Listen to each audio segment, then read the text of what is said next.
কেউ হঠাৎ চুপ হয়ে গেলেও কেন তাকে আমরা এত বেশি ভাবতে থাকি, এর পেছনে আছে আমাদের ব্রেনের হিডেন একটা সাইকোলজি। আজকের এই গল্পে আপনি জানতে চলেছেন আমাদের সাইলেন্ট ট্রিটমেন্ট কিভাবে কাজ করে, কারণ এটা সরাসরি ইমোশন না, মাইন্ডকে ট্রিগার করে। আর আজকের এই ভিডিওটা তাদের জন্য যারা মনে করেন যে আপনি কোথাও অনুপস্থিত হইলে হয়তো আপনার দামটা কমে যাবে, আপনাকে সবাই ভুলে যাবে, কিংবা যারা মনে করেন মানুষ নিয়ন্ত্রণ করাটা আপনার শিখতে হবে, তাদের জন্য এই পুরো ভিডিওটা।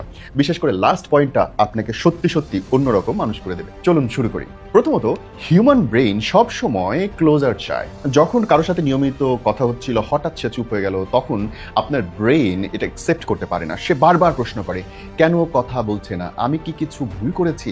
এই আনঅ্যান্সার্ড কোশ্চেনগুলোই তাকে বারবার আপনার কথা মনে করিয়ে দেবে। যত কম অ্যান্সার পাবে তত বেশি মাইন্ড এই বিষয়টা নিয়ে ঘুরপাক খেতে থাকবে। নাম্বার 2, এইটা তৈরি করে ইমোশনাল ইমব্যালেন্স। আগে যখন তুমি অ্যাটেনশন পাচ্ছিলে তখন তোমার রিপ্লাই, কেয়ার, প্রেজেন্স সবকিছু ঠিক ছিল। যখন হঠাৎ সব বন্ধ হয়ে গেল তখন তোমার রিপ্লাই, কেয়ার, প্রেজেন্স সবকিছু নাই হয়ে গেল। এই সাডেন চেঞ্জ অন্যের ব্রেনে একটা শক তৈরি করবে এবং তখন তুমি যে কারো চেয়ে অনেক বেশি ভ্যালুয়েবল হয়ে উঠবে। সাইকোলজি অনুযায়ী যখন কোনো কিছু হঠাৎ হারিয়ে যায় তখন তার ভ্যালু সবচেয়ে বেশি করে মানুষ উপলব্ধি করে, যেটা তোমার খুব জরুরি। তৃতীয়ত, সাইলেন্স বা অ্যাবসেন্স ট্রিগার করে ফেয়ার অফ লুজিং। মানুষ ন্যাচারালি হারানোর ভয় পায়। যখন কেউ চুপ হয়ে যায় তখন ভাবতে থাকে, সে কি আসলে আমাকে ইগনোর করছে, সে কি অন্য কারো কাছে চলে যাচ্ছে?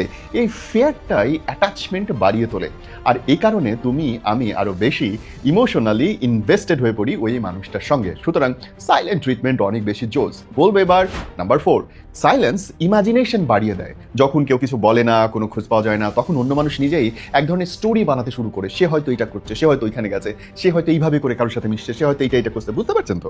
সো সে কি করছে সেটা নিয়ে অপরপক্ষ ভীষণ চিন্তা করতে থাকে এবং এতে তার ভেতরে পুরোপুরি একটা সিস্টেমেটিক দুর্বলতা তৈরি করে দেয় এবং তখন ইন্টেনশন গেজ করার একটা চেষ্টা করতে থাকে। তার ফিলিংসগুলো চিন্তা করে, তার অনেক বেশি নেগেটিভ সিনারিও কল্পনা করতে থাকে এবং তার ভিতরে যে ওভার থিঙ্কিং হয় সেইটা সে চাপে পড়ে যায়। সেই ওভার থিঙ্কিং থেকে বাঁচতে চায় এবং বাঁচার জন্যই আপনার প্রতি ধাবিত হতে শুরু করে। সো ইউ আন্ডারস্ট্যান্ড সাইলেন্স কত বেশি জরুরি। নাম্বার 5, সাইলেন্স একটা সাইকোলজিক্যাল কন্ট্রাস্ট তৈরি করে। যখন আগে খুব প্রেজেন্ট ছিলেন, আপনি সারাক্ষণ থাকতেন, কথা বলতেন, রিপ্লাই দিতেন, হঠাৎ করে যখন অ্যাবসেন্স ক্রিয়েট করলেন তখন ব্রেন ডিফেন্সিভভাবে, স্ট্রংভাবে সেই জিনিসটাকে অনুভব করে।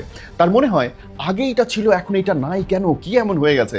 এবং এই কারণে ডোপামিন উজ্জ্বল ইফেক্ট তার মধ্যে শুরু হয়। আগে তার সাথে কথা বলা, ছোট ছোট কাজ, হ্যাপি রিপ্লাই পেত, এখন সেটা হচ্ছে না, তার সোর্সটা বন্ধ হয়ে যায় এবং তখন তার ভিতরে একটা কার্ভিং শুরু হয়ে যায় এবং এই কার্ভিংই কিন্তু আপনার কথা বারবার মনে করিয়ে দেয়। এবং এই জন্য শুরুতে আপনাকে আমি বলেছিলাম, মনে রাখতে হবে ভাই, আপনি যত বেশি এই যে লেভেল হবেন, আপনাকে যত বেশি সহজলভ্য আপনি করে ফেলবেন, আপনার পার্টনার তত বেশি আপনার থেকে দূরে যেতে থাকবেন। আর আপনি এই ভিডিও থেকে যে সাইলেন্ট ট্রিটমেন্টটা শিখলেন, আপনার চুপ থাকা শিখলেন, একটুখানি গ্যাপ রাখা শিখলেন, this is a very big mind game এবং এই কাজটা আপনি যদি করতে পারেন তাহলে আপনি নিশ্চিত থাকেন আপনাকে যারা চায় না তারাও আপনার জন্য পাগল হবে, আর আপনার দাম আপনার ফ্রেন্ড সার্কেল, লাভ লাইফ কিংবা ম্যারেজ লাইফ যে কোনো জায়গায় পটাশ করে এতখানি বেড়ে যাবে।